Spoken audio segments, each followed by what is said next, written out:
제3자를 위한 계약은 조건부로 할 수 있죠. 또 제3자가 의무를 부담하는 것을 전제로 할 수도 있죠. 이렇게 갑으로부터 아파트를 분양받은 수분양자, 분양회사가 수분양자를 위해서 보증회사와 분양보증계약을 체결했다.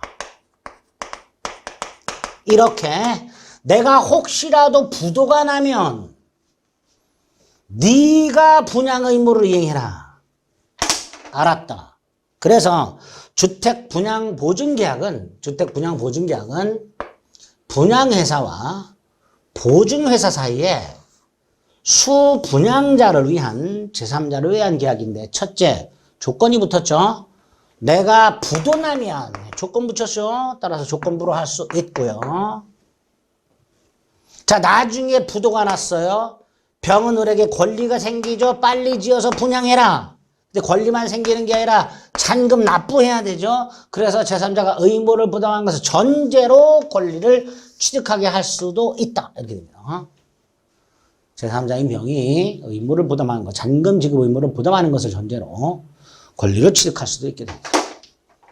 그리고 수익의 의사 표시는 명시적으로 할 수도 있고 묵시적으로 할 수도 있죠. 39번은 주택분양보증 계약과 관련된 판례에서 나올 수 있는 그런 지문입니다. 40번 채무자 갑, 낙약자죠. 채권자 을, 요약자가 병을 수익자로 하는 제3자를 위한 계약을 체결했고요. 병은 수익의사를 표시했는데 갑은 병이 이행을 청구했을 때 을병사의 법률관계. 자, 을이 요약자, 갑이 낙약자, 병이 수익자인데 병이 청구했을 때 갑은 을과의 관계에 문제가 생기면, 을과의 관계에서 문제가 생기면 거절할 수 있었죠.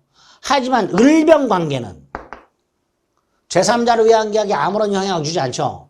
따라서 을병 사이에 서로 항변권이 있다 하더라도 병은 대항할 수가 없다가 되죠.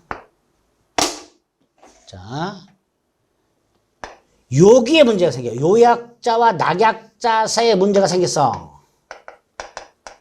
그럼 거절할 수가 있어요. 그러나 을과 병 사이에 요약자와 수익자 사이에 문제가 생겼어. 역액이천 항변으로는 거절할 수가 없다가 됩니다. 40번 틀렸죠. 을병 사이의 관계, 대가 관계죠. 거절할 수 없다. 이렇게 돼야 되겠죠.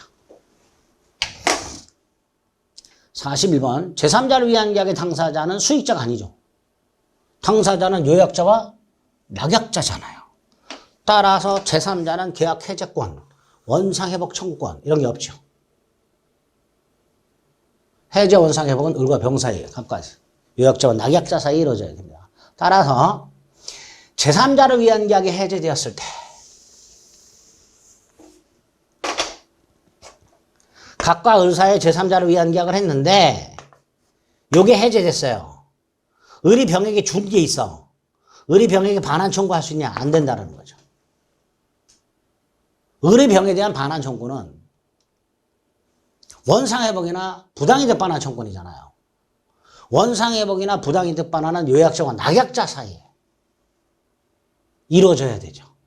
따라서 제3자를 위한 계약 관계에서 낙약자와 요약자 사이의 계약이 해제됐을 때 낙약자가 이미 채무자에게 뭔가를 준 게 있다 하더라도 낙약자는 제3자를 상대로 반환을 구할 수는 없습니다.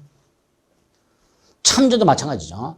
갑이 자기 소유 주택을 을에게 매도하는 계약을 체결하면서 대금은 을이 병에게 지급하기로 약속을 했는데 을이 병에게 대금을 지급한 후에 계약이 무효가 되었을 때 을은 병에게 지급한 대금 반환을 청구할 수가 없다가 되는 거예요. 이렇게 제3자를 위한 계약이 무효 취소 해제되었을 때 부당이득 반환이나 원상회복은 요약자와 낙약자 사이에 이루어져야 되고요.